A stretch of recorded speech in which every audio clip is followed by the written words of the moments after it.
위기는 늘 갑작스럽게 찾아온 것처럼 보인다.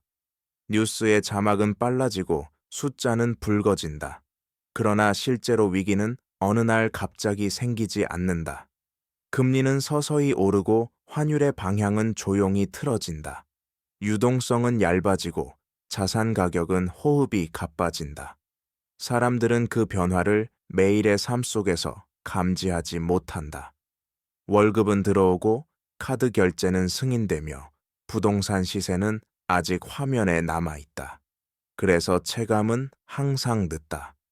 경제는 통계로 먼저 경고하지만 개인의 일상은 관성으로 움직인다. 위기의 전조는 숫자 사이에 숨어 있다. 기준금리의 미세한 상승 장당이 금리차의 역전, CDS 프리미엄의 조용한 확대 은행 간 자금 시장의 경색 같은 신호들이다. 그러나 이 신호들은 생활비를 직접 올리지 않는다. 그래서 무시된다. 사람들은 체감 가능한 사건이 발생한 뒤에야 비로소 위기를 인정한다. 환율이 급변하고 대출 금리가 급등하며 부동산 거래가 멈출 때다. 그 순간에야 질문이 쏟아진다. 왜 아무도 알려주지 않았는가? 왜 준비할 시간은 없었는가? 사실은 알려져 있었다. 다만 들리지 않았을 뿐이다. 경제는 속삭이고 사람은 폭음을 기다린다. 이 다큐는 그 간극을 따라간다.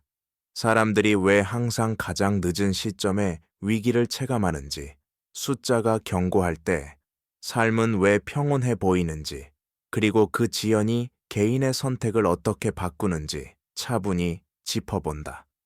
여기서 중요한 것은 공포가 아니라 이해다. 이해는 준비로 이어지고 준비는 충격을 완화한다. 위기는 피할 수 없을지 몰라도 체감의 순간은 앞당길 수 있다. 그 가능성을 지금부터 살펴본다. 위기의 징후는 항상 경제 지표에서 먼저 나타난다. 문제는 그 신호들이 너무 느리고 너무 기술적이라는 점이다. 금리가 오를 때 사람들은 물가를 떠올리지만 금융 시스템은 다른 반응을 보인다. 당위 자금 조달 비용이 상승하고 기업의 차입 구조가 흔들리기 시작한다. 장당이 금리차가 좁혀지거나 역전될 때 시장은 이미 경기 둔화를 가격에 반영한다. 그러나 가계의 소득은 아직 유지되고 있다. 환율 역시 마찬가지다. 완만한 상승은 수출 경쟁력이라는 말로 포장되지만 실제로는 외화 유동성에 대한 불안이 반영된 결과일 수 있다. CDS 프리미엄이 오르는 것은 국가나 기업의 신용 위험이 커지고 있다는 신호지만 뉴스의 작은 그래프로 스쳐 지나간다. 부동산 시장도 초기에 붕괴하지 않는다. 거래량이 먼저 줄고 가격은 천천히 버틴다. 이 과정에서 사람들은 착각한다. 아직 괜찮다고. 위기의 징후는 충격이 아니라 변화의 방향으로 나타난다. 방향은 숫자로만 읽힌다. 은행 간 금리가 오르고 유동성 공급 창구의 이용이 늘어날 때 시스템은 이미 긴장 상태에 들어간다. 하지만 개인의 생활은 그대로다. 그래서 경고는 현실이 되기 전까지 체감되지 않는다. 이 지연이 바로 위기의 시작점이다. 경제 충격은 단순한 사건이 아니라 구조적인 전달 과정을 통해 확산된다. 금리가 오르면 가장 먼저 금융 비용이 증가한다. 기업은 이자를 더 내야 하고 투자를 미룬다. 고용은 유지되지만 신규 채용은 줄어든다. 이 단계에서는 아직 해고가 없다. 그래서 위기는 보이지 않는다. 다음 단계에서 환율이 반응한다. 자본은 더 안전한 곳을 찾고 통화 가치는 흔들린다. 수입 물가는 오르지만 체감 물가는 시차를 두고 움직인다. 유동성의 문제는 더 교묘하다. 은행은 대출 기준을 조금씩 강화하고 시장의 돈은 특정 부문으로만 흐른다. 이때 CDS 프리미엄이 오르며 위험이 가격에 반영된다. 그러나 이는 금융시장 내부의 언어다. 개인의 장바구니에는 아직 반영되지 않는다. 시간이 지나면 충격은 실물로 전달된다. 기업의 현금 흐름이 나빠지고 부동산 담보 가치가 흔들리며 신용 경색이 발생한다. 이 순간부터 위기는 체감된다. 하지만 이미 늦다. 충격은 단계적으로 이동하지만 사람들은 마지막 단계에서만 그것을 인식한다. 그래서 위기는 항상 갑작스럽게 느껴진다. 글로벌 사례를 보면 체감의 지연은 반복되는 패턴임이 분명해진다. IMF 외환위기 이전에 한국도 그랬다. 외환 보유액은 빠르게 줄었고 단기 외채 비중은 위험 수준에 도달했지만 거리의 소비는 크게 달라지지 않았다. 아르헨티나에서는 고정 환율이 유지되는 동안 사람들은 통화 위기를 실감하지 못했다. 은행 예금이 동결되는 순간에야 위기는 현실이 됐다. 그리스 역시 재정 적자가 수년간 누적됐지만 긴축이 시작되기 전까지 일상은 유지됐다. 터키와 베네수엘라는 고금리와 환율 불안이 반복됐음에도 체감은 항상 물가 폭등 이후에 찾아왔다. 이들 사례의 공통점은 숫자가 먼저 붕괴를 경고했고 삶은 가장 마지막에 반응했다는 점이다. 시장은 미래를 가격에 반영하지만 개인은 현재의 현금 흐름으로 판단한다. 그래서 국제 자본은 먼저 움직이고 가계는 뒤늦게 대응한다. 글로벌 위기는 항상 같은 질문을 남긴다. 왜 신호는 있었는데 행동은 없었는가? 그 답은 체감의 구조에 있다. 숫자는 앞서가고 삶은 뒤따른다. 이러한 체감의 지연은 한국 경제에서도 반복된다. 한국은 개방도가 높은 경제 구조를 가지고 있어 금리와 환율 글로벌 유동성 변화에 민감하게 반응한다. 기준 금리가 오를 때 가장 먼저 변하는 것은 가계의 이자 부담이 아니라 금융시장의 자금 흐름이다. 은행은 조용히 대출 문턱을 높이고 기업은 만기 구조를 재조정한다. 부동산 시장 역시 가격보다 거래량이 먼저 식는다. 그러나 체감은 여전히 없다. 월급은 들어오고 일상은 유지된다. 환율이 서서히 오를 때도 수출 호재라는 해석이 앞선다. 하지만 동시에 외화 부채 부담은 커지고 수입 물가는 누적된다. CDS 프리미엄이 오를 때는 국가 위험이 재평가되고 있다는 뜻이지만 개인에게는 먼 이야기처럼 느껴진다. 문제는 이 모든 변화가 한 방향으로 쌓인다는 점이다. 어느 순간 유동성은 급격히 말라붙고 대출 금리는 빠르게 오르며 부동산 담보 가치가 동시에 흔들린다. 그제서야 위기는 체감된다.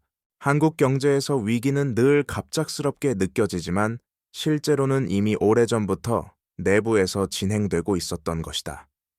위기의 징후가 명확해질 때 정부와 중앙은행은 선택의 기로에 선다. 대응은 항상 늦어 보이지만 실제로는 제한된 조건 속에서 이루어진다.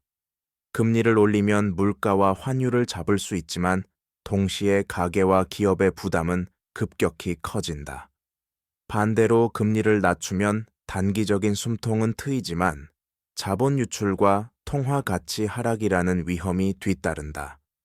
중앙은행은 물가 안정과 금융 안정 사이에서 균형을 고민한다. 유동성 공급 창구를 열고 은행에 자금을 공급하며 시장의 경색을 완화하려 한다. 정부는 재정 지출을 늘려 경기 하강을 막으려 하지만 국가 채무는 빠르게 증가한다. 이 과정에서 메시지는 모호해진다. 시장을 안심시키기 위해 낙관적인 발언이 나오고 위기는 관리 가능하다는 표현이 반복된다. 그러나 이런 언어는 체감을 더 늦춘다. 사람들은 정부가 개입하고 있다는 사실을 안전 신호로 해석한다. 실제로는 충격을 완화하는 시간 벌기일 뿐이다. IMF 외환위기 당시에도 그리스와 아르헨티나에서도 정책 대응은 위기를 사라지게 하지 못했다. 다만 속도를 조절했을 뿐이다. 정부와 중앙은행의 대응은 위기의 종결이 아니라 다음 단계로의 이동을 관리하는 과정이라는 점을 이해해야 한다. 위기가 체감되는 순간 개인에게 남는 선택지는 많지 않다.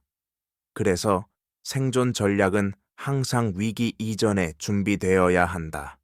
가장 먼저 점검해야 할 것은 부채 구조다. 금리가 오르는 국면에서 변동금리 비중이 높다면 충격은 즉각적으로 나타난다. 소득이 유지되는 동안 만기와 금리를 조정하는 이유가 여기에 있다.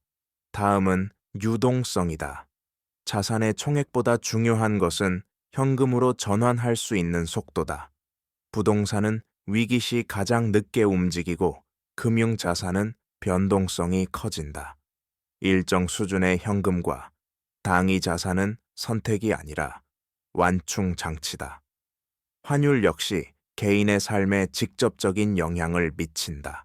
해외 소비와 자녀 교육, 원자재 가격을 통한 물가 상승까지 연결된다.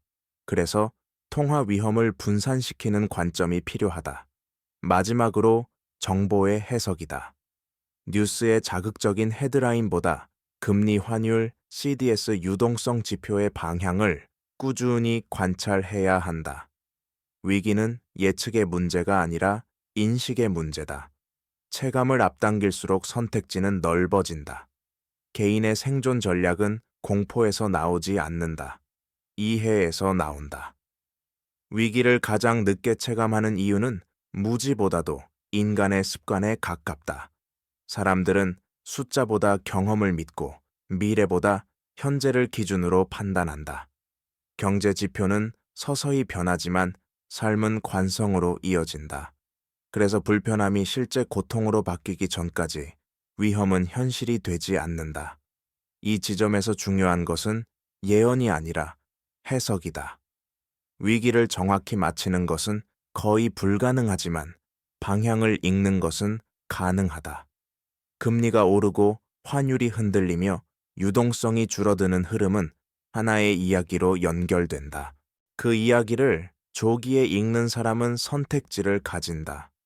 늦게 체감한 사람은 반응만 남는다. 이 다큐가 남기고자 하는 메시지는 단순하다. 위기는 언젠가 온다. 그러나 체감의 시점은 앞당길 수 있다. 숫자를 삶과 연결하는 순간 경제는 더 이상 추상적인 뉴스가 아니라 개인의 의사결정 도구가 된다. 이해는 공포를 줄이고 준비는 충격을 낮춘다. 위기의 마지막에 남는 것은 운이 아니라 준비의 차이다.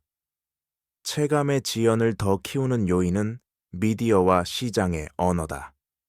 경제 위기가 다가올수록 표현은 완곡해진다. 조정이라는 말이 쓰이고 일시적 변동이라는 설명이 반복된다. 이는 의도적인 은폐라기보다 시스템이 불안을 최소화하려는 방식이다. 문제는 그 과정에서 위험의 실체가 흐려진다는 점이다. 금리 인상은 긴축이라는 단어로 포장되고 환율 상승은 외환 시장의 변동성 정도로 축소된다. 부동산 가격이 정체되면 안정이라는 표현이 등장한다. 그러나 안정은 종종 움직임이 멈췄다는 뜻이기도 하다. 시장은 항상 완전한 정보를 반영하지 않는다. 정보는 단계적으로 전달되고 해석은 이해 수준에 따라 달라진다. 그래서 같은 숫자를 보고도 금융기관과 개인은 전혀 다른 판단을 내린다. 이 간극이 커질수록 체감은 늦어진다. 위기는 더 이상 갑작스러운 사건이 아니라 언어와 인식의 실패에서 증폭되는 현상이라는 점을 이해해야 한다. 체감이 늦어지는 또 다른 이유는 금융 시스템이 충격을 흡수하도록 설계되어 있기 때문이다. 은행은 자본 비율과 유동성 규제를 통해 단기적인 파동을 완화한다. 중앙은행의 시장 안정 조치는 급격한 붕괴를 지연시킨다. 이 완충 장치는 평소에는 신뢰로 작동하지만 위기 국면에서는 착시를 만든다. 겉으로는 시스템이 정상처럼 보이지만 내부의 긴장은 누적된다. 콜금리와 은행 간 거래량이 변하고 기업 어음과 회사채 스프레드가 벌어져도 일상은 유지된다. 이때 가계는 위험을 인식하기보다 안도한다. 아직 괜찮다는 신호로 받아들이기 때문이다. 그러나 완충은 소멸되지 않는다. 한계에 도달하면 작동을 멈춘다. 그 순간 충격은 압축된 형태로 분출된다. 대출이 갑자기 막히고 환율이 급변하며 자산 가격이 동시에 흔들린다. 그래서 위기는 지연될수록 더 크게 느껴진다. 시스템의 안정장치는 시간을 벌어주지만 준비하지 않은 개인에게는 충격의 크기를 키우는 요인이 된다. 체감의 지연은 심리적 요인과도 깊게 연결되어 있다. 사람들은 손실을 인정하는 순간을 최대한 늦추려는 경향이 있다. 이는 경제 판단에서도 그대로 나타난다. 자산 가격이 하락하기 시작해도 일시적인 조정이라고 믿고 금리 부담이 늘어나도 곧 정상화될 것이라 기대한다. 이 기대는 희망이 아니라 방어 기제다. 문제는 시간이 흐를수록 선택지가 줄어든다는 점이다. 금융시장에서는 이를 점진적 적응이라고 부르지만 개인의 삶에서는 지연된 결단으로 나타난다. 기업도 비슷하다. 매출 둔화가 시작돼도 비용 구조를 바로 조정하지 않는다. 고용과 투자는 유지되며 위기는 내부에서 축적된다. 이 과정에서 통계는 냉정하게 변화를 기록하지만 의사결정은 감정에 묶인다. 그래서 체감은 항상 숫자보다 늦다. 위기를 인정하는 순간은 손실을 확정하는 순간이기 때문이다. 경제 위기는 단지 지표의 문제가 아니라 인간이 불편한 진실을 받아들이는 속도의 문제이기도 하다. 이런 체감의 지연은 노동시장에서 가장 극명하게 드러난다. 경기 둔화가 시작돼도 실업률은 즉각 반응하지 않는다. 기업은 먼저 신규 채용을 줄이고 초과 근무를 없애며 계약직부터 정리한다. 통계상 고용은 유지되지만 내부의 긴장은 커진다. 개인은 여전히 직장을 다니고 월급을 받는다. 그래서 위기는 남의 이야기처럼 느껴진다. 그러나 시간이 지나면 구조 조정이 시작되고 고용의 질이 빠르게 악화된다. 임금 상승률은 둔화되고 실질 소득은 물가를 따라가지 못한다. 이 시점에서 체감은 급격히 커진다. 소비는 위축되고 자영업자의 매출은 즉각적으로 반응한다. 부동산과 금융시장에서 시작된 충격이 노동시장을 거쳐 생활비로 전이되는 순간이다. 문제는 이 단계에 이르면 개인이 선택할 수 있는 여지가 거의 없다는 점이다. 노동시장은 가장 느리게 반응하지만 한 번 움직이기 시작하면 되돌리기 어렵다. 그래서 위기는 늘 고용의 문턱에서 현실이 된다. 부동산 시장은 체감 지연의 대표적인 영역이다. 가격은 쉽게 떨어지지 않고 거래는 먼저 멈춘다. 거래량 감소는 위기의 초기 신호지만 뉴스에서는 관심을 덜 받는다. 사람들은 여전히 과거의 최고가를 기준으로 자산 가치를 인식한다. 그러나 금융 시스템은 다르게 움직인다. 담보 가치가 보수적으로 재평가되고 대출 한도는 조용히 줄어든다. 이 과정에서 금리 인상은 지렛대를 약화시킨다. 이자 부담이 늘어나면 보유 비용이 상승하고 매도 압력은 서서히 쌓인다. 하지만 체감은 없다. 아직 가격이 무너지지 않았기 때문이다. 시간이 지나 유동성이 마르면 상황은 급변한다. 급매가 등장하고 가격은 짧은 시간에 여러 단계를 건너뛴다. 그때서야 위기는 현실이 된다. 부동산은 가장 느리게 반응하지만 한 번 반응하면 가장 크게 체감된다. 그래서 많은 가게는 자산이 가장 크면서도 가장 늦게 위기를 인식하게 된다. 금융시장에서 나타나는 또 하나의 지연 신호는 신용의 변화다. 신용은 눈에 보이지 않기 때문에 체감이 더욱 늦다. 기업의 신용 등급이 한 단계 내려가도 당장 월급이 줄지는 않는다. 국가의 CDS 프리미엄이 오르더라도 생활비는 바로 오르지 않는다. 그러나 신용은 자금의 가격을 바꾸고 가격은 결국 삶의 조건을 바꾼다. 회사채 금리가 오르면 기업의 자금 조달은 어려워지고 투자는 줄어든다. 은행은 위험을 반영해 대출 기준을 강화한다. 이 과정은 조용히 진행된다. 사람들은 여전히 신용을 과거의 기준으로 인식한다. 아직 연체는 없고 신용카드는 정상적으로 작동한다. 그래서 위기는 체감되지 않는다. 하지만 신용이 한계에 도달하는 순간 변화는 급격하다. 자금이 끊기고 연쇄적인 디폴트 위험이 현실로 다가온다. 신용은 서서히 악화되지만 결과는 단번에 나타난다. 이 비대칭성이 체감의 지연을 더욱 키운다. 글로벌 자본의 이동은 체감 지연을 결정짓는 핵심 변수다. 자본은 국경을 넘나들며 금리와 환율 신용의 미세한 변화를 즉각 반영한다. 미국의 기준금리가 오르면 달러는 강해지고 위험 자산에서 자금은 빠져나간다. 이 변화는 주식과 채권 시장에서 먼저 나타난다. 그러나 가계의 예금 장호는 그대로다. 그래서 위기는 아직 멀어 보인다. 외국인 자금이 빠져나가면 환율이 서서히 움직이고 외화 조달 비용이 상승한다. 기업은 해지 비용을 늘리고 수입 단가는 오르지만 소비자는 이를 바로 느끼지 못한다. 자본 흐름은 파도처럼 오지 않는다. 조수처럼 수위를 바꾼다. 어느 순간 수위가 임계점을 넘으면 항구는 마비된다. 신흥국 위기에서 반복된 장면이다. 아르헨티나와 터키, 베네수엘라에서 자본 유출은 먼저 시작됐고 통제와 붕괴는 나중에 체감됐다. 글로벌 자본은 조용히 떠나고 남은 사회는 뒤늦게 비용을 치른다. 이 간극이 클수록 충격은 커진다. 환율이 본격적으로 체감되기 시작하는 시점은 생활비가 변할 때다. 환율 상승은 처음에는 숫자에 머문다. 수입 기업의 원가가 오르고 무역 통계의 적자가 확대된다. 그러나 소비자의 가격표는 그대로다.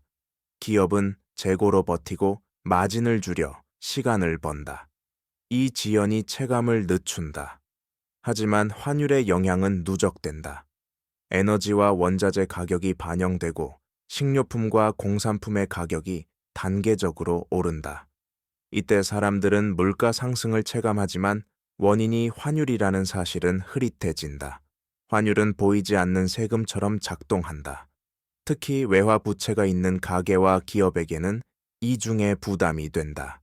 이자와 원금이 동시에 늘어난다. 그 순간 환율은 더 이상 금융 뉴스가 아니라 삶의 조건이 된다. 문제는 이 시점에 이르면 대응의 폭이 좁아진다는 점이다. 환율은 방향이 바뀌기 전까지 개인의 선택을 기다려주지 않는다. 그래서 체감은 항상 늦고 비용은 한꺼번에 몰린다. 유동성의 문제는 위기를 가장 늦게 체감하게 만드는 핵심 요소다. 유동성은 부족해지기 전까지 존재를 느끼기 어렵다.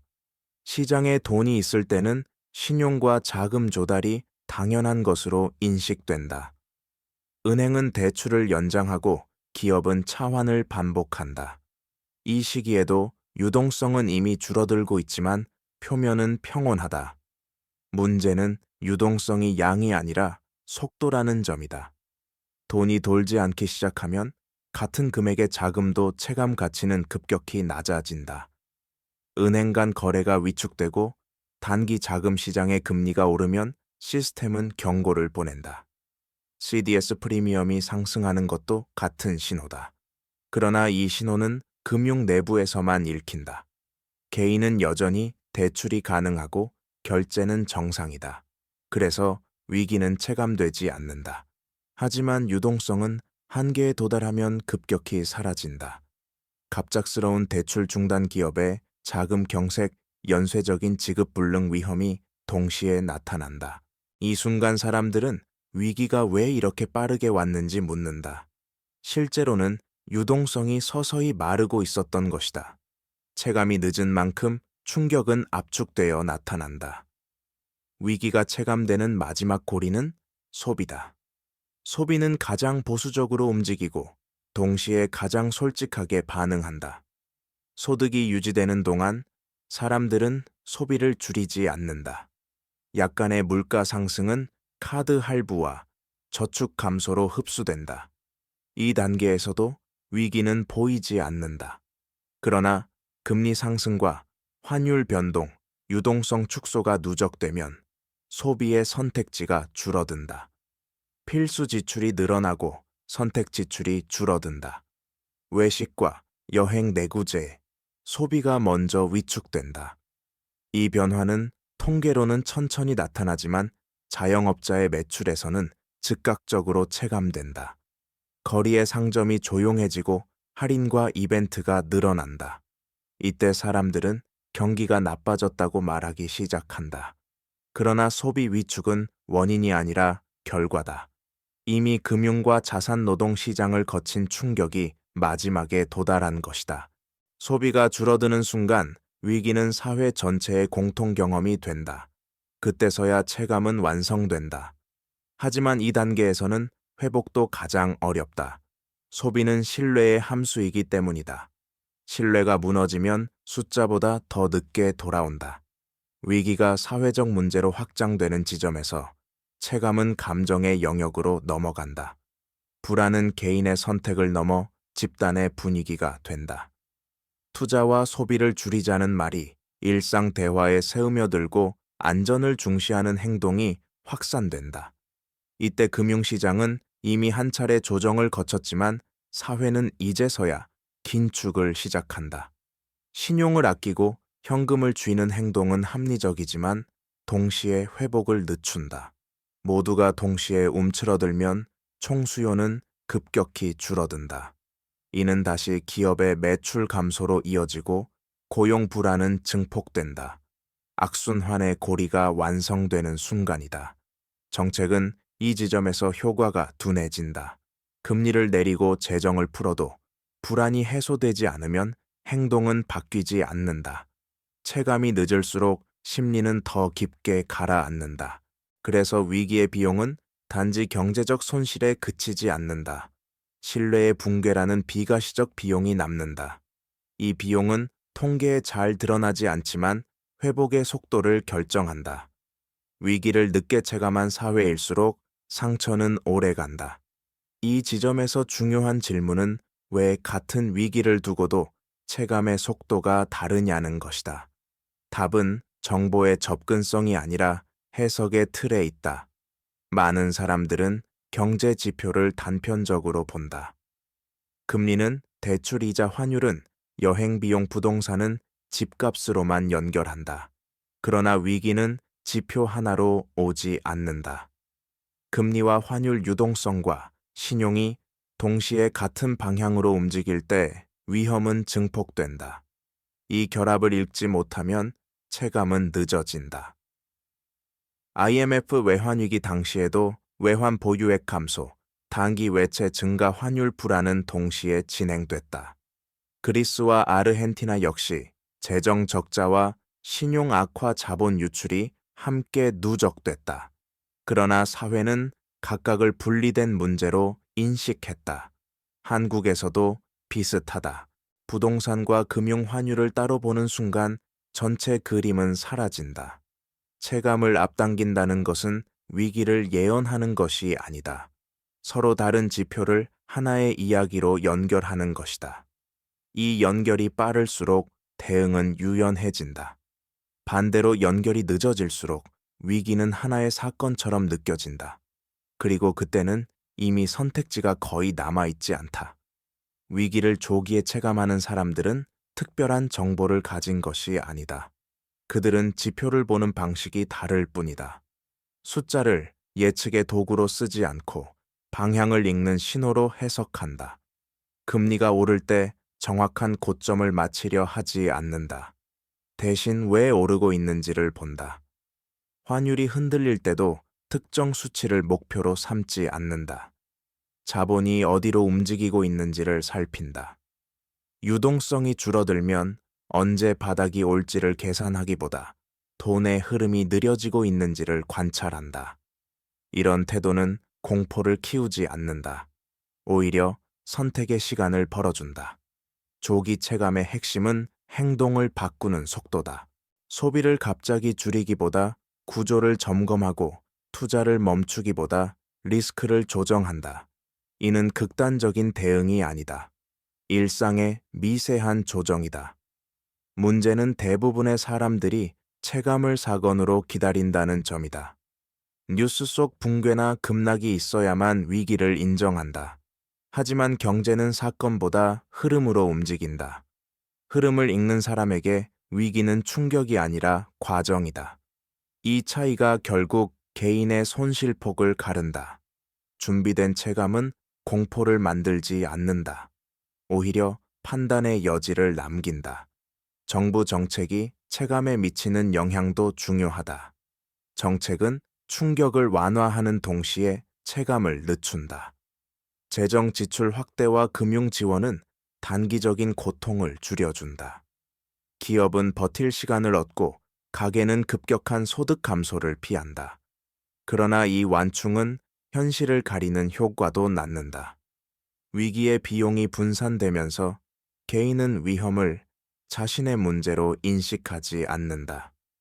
공공요금의 동결과 지원금은 체감을 뒤로 미루지만 재정의 부담은 쌓인다.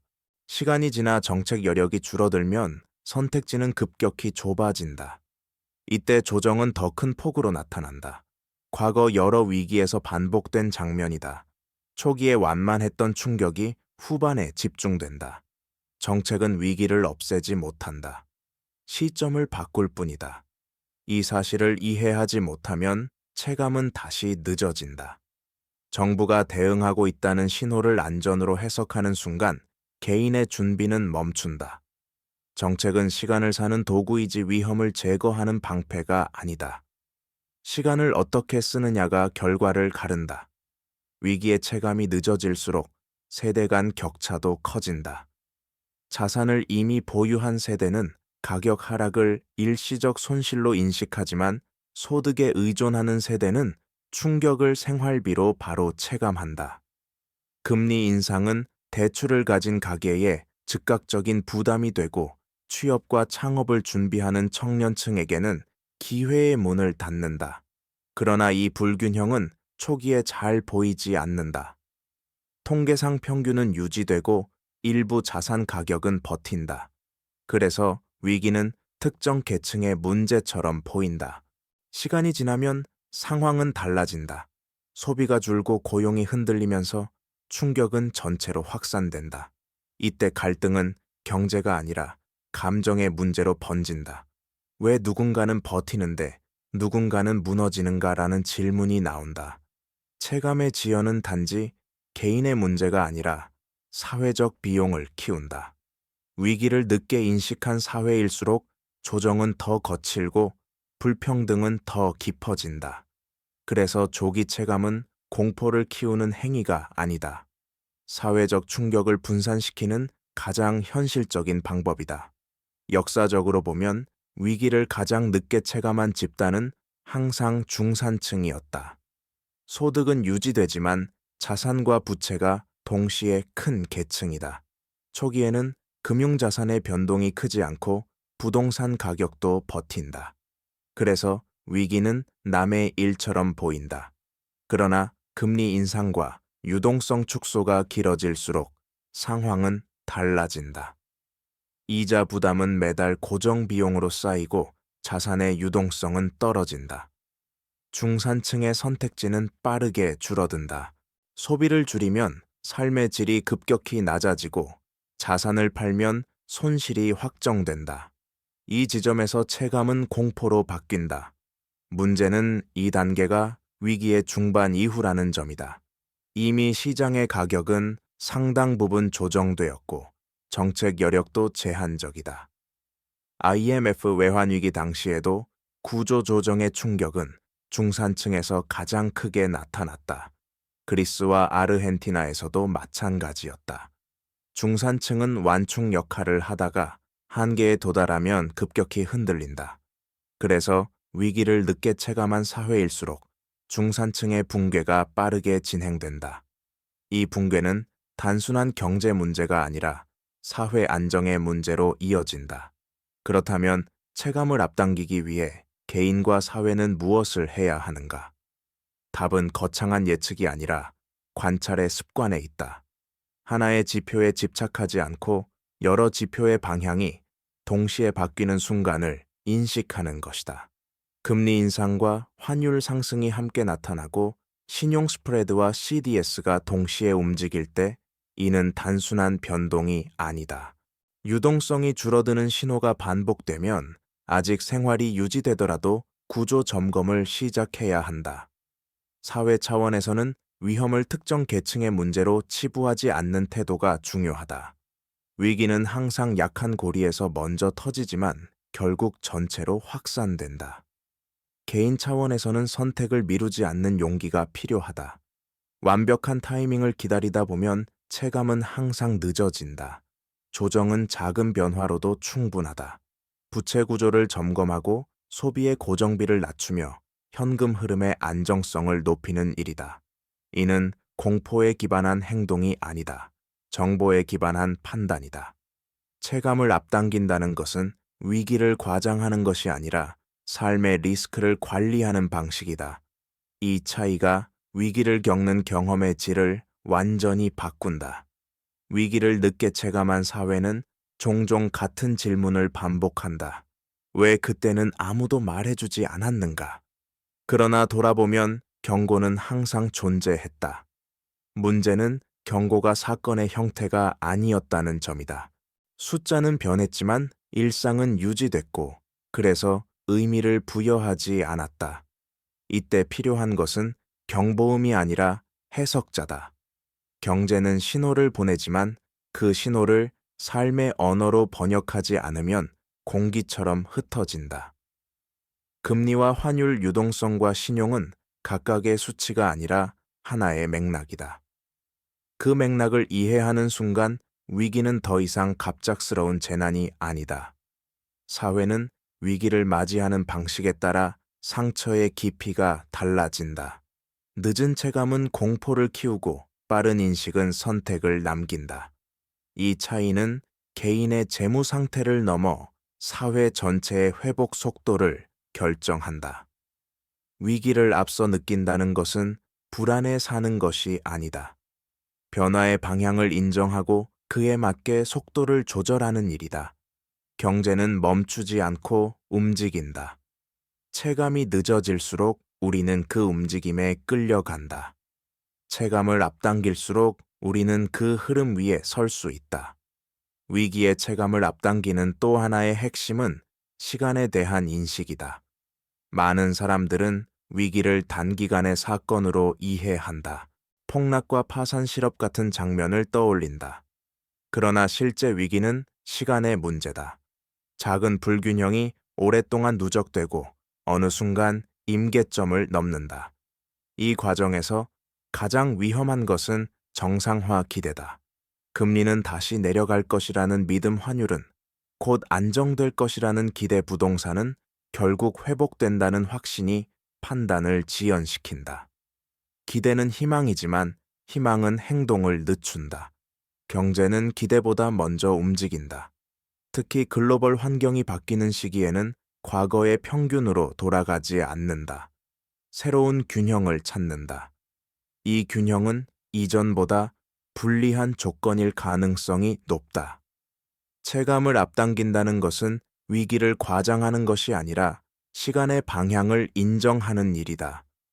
회복을 기다리기보다 변화에 적응하는 태도다.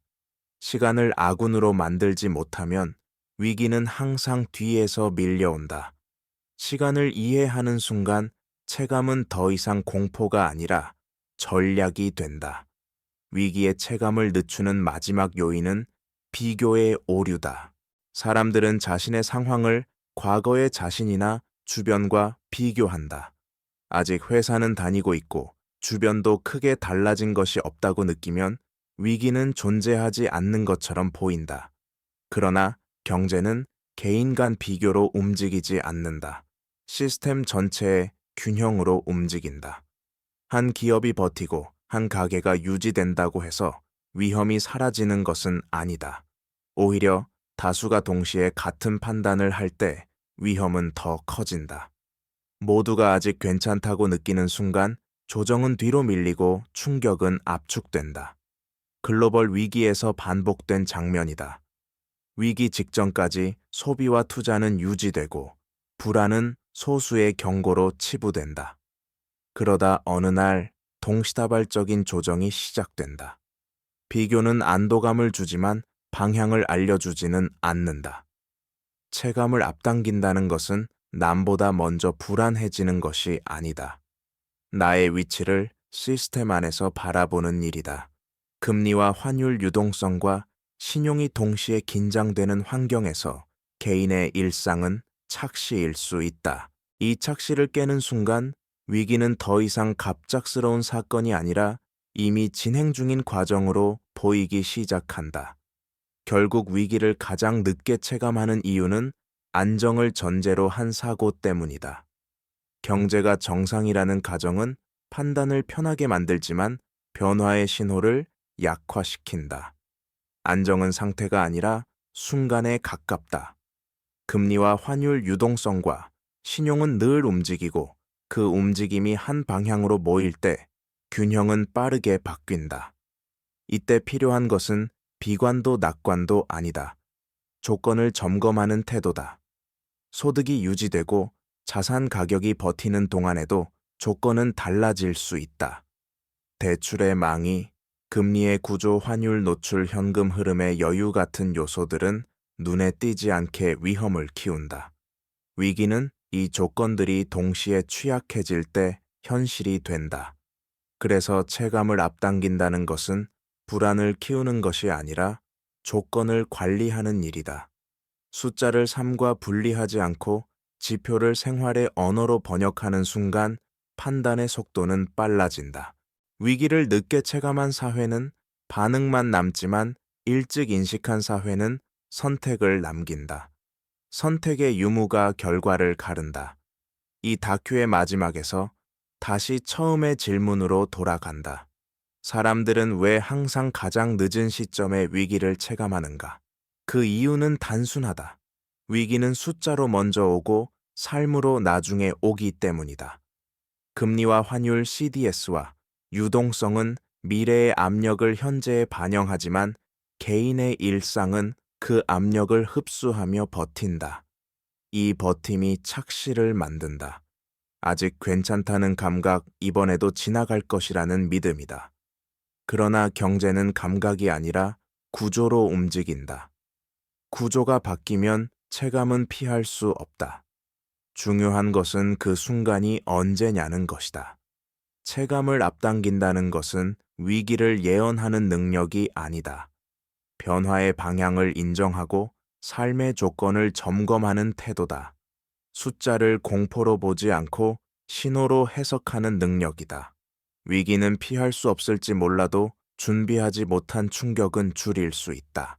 가장 늦게 체감한 사람에게 위기는 재난이 되지만 먼저 인식한 사람에게 위기는 조정의 과정이 된다.